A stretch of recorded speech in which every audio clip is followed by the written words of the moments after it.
गजब है। मतलब क्या मजाक चल रहा है बिहार की राजनीति में, ये समझ के परे है। जो इल्ज़ाम लगा रहे हैं वो भी तो हिस्सा है सरकार का। आज जब आप सवाल खड़े करते हैं तो क्या आप सरकार का आप हिस्सा नहीं है? भाई यही तो सवाल हम लोग भी खड़े कर रहे हैं। और अगर यही सवाल आप खड़े कर रहे हैं तो फिर क्यों आपके सहारे से वो सरकार बनी हुई है? आपसे तो या तो आप अलग हो जाइए आप उस सरकार से। शिक्षा व्यवस्था को लेकर जेडीयू और बीजेपी के बीच भीषण टकराव चल रहा है और दोनों दल एक दूसरे पर इसका ठिकरा फोड़ रहे हैं। गजब है। मतलब क्या मजाक चल रहा है बिहार की राजनीति में, ये समझ के परे है।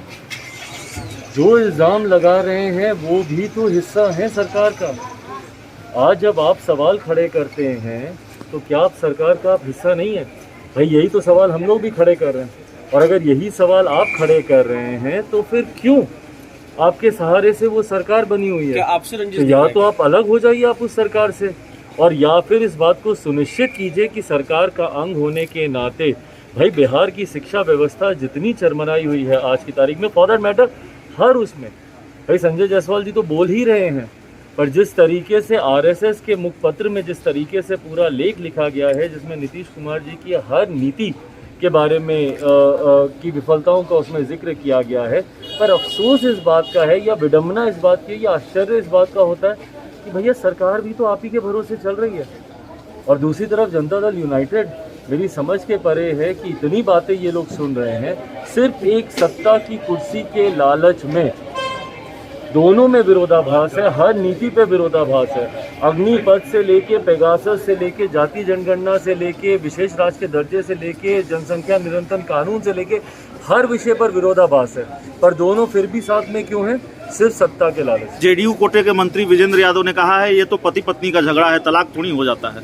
अरे वाह, पति पत्नी के झगड़े में बिहार के बच्चे बर्बाद हो जाए। हाँ गजब। मतलब इतना लाइटली इस विषय को लेने की बात है। आपके सरकार के घटक दल आपकी नीतियों के ऊपर सवाल उठा रहे हैं, आप ही के गठबंधन के घटक दल आपकी नीतियों के ऊपर सवाल उठा रहे हैं, और जो कि सही सवाल है। मैं इस बात का तो मैं समर्थन करता ही हूँ कि भैया जो बात उन्होंने कही है वो सही कही। और सिर्फ शिक्षा ही नहीं, आप स्वास्थ्य के क्षेत्र में देख लीजिए। बार बार मैं बोलता हूँ, जिस प्रदेश के मुख्यमंत्री को 1000 किलोमीटर की फ्लाइट लेकर दिल्ली जाना पड़ता हो मोतियाबिंद का ऑपरेशन कराने, जिस राज्य के बच्चे बिहार छोड़कर बाकी सारे राज्यों में अच्छा काम कर रहे हैं, शिक्षा के लिए जाते हैं, रोजगार के लिए जाते हैं, तो उस प्रदेश में हर विभाग में जिस तरीके से विफलताएं इनकी देखने को मिलती हैं, तो सवाल तो सही उठा ही रहे।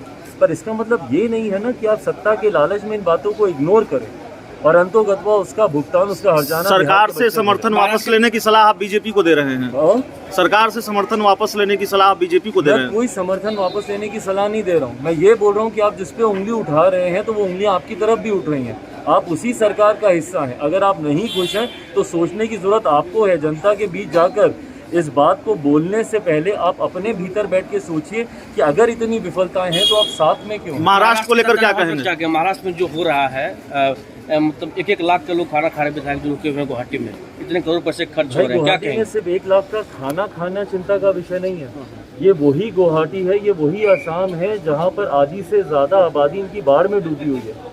गले तक पानी आया हुआ है। बच्चों को टोकरे में डाल कर एक जगह से दूसरी जगह ये लोग लेकर जा रहे हैं। जिस राज्य के मुख्यमंत्री की जिम्मेदारी, जिस राज्य के शासन प्रशासन की जिम्मेदारी बाढ़ में फंसे हुए इन लोगों को बचाने की होनी चाहिए थी, उनकी मदद करने की होनी चाहिए थी, वो पूरा का पूरा सरकारी तंत्र लगा हुआ है इन नेताओं की आवभगत में जो महाराष्ट्र से गए हुए हैं। और भैया क्या कारण है वहाँ पे जाकर आप ये सब कर रहे हैं? जो भी है भाई, वो मैं मानता हूँ कि ये शिवसेना का अपना इंटरनल मैटर है, पर आपस में बैठकर ये लोग सॉल्व करें।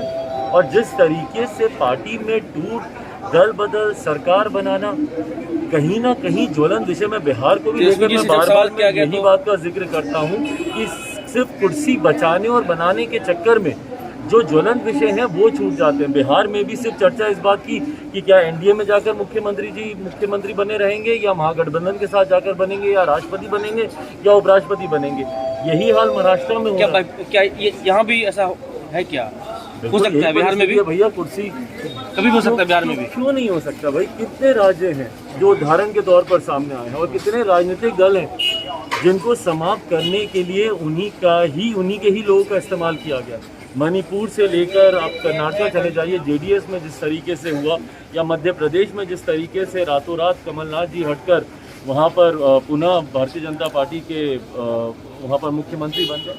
जिस तरीके से मेरी ही पार्टी में हुआ भैया, यही परिस्थितियाँ इसी तरीके से मेरी ही पार्टी के मेरे ही लोगों का इस्तेमाल कर पार्टी को तोड़ा गया, तो ये तो हो ही रहा है।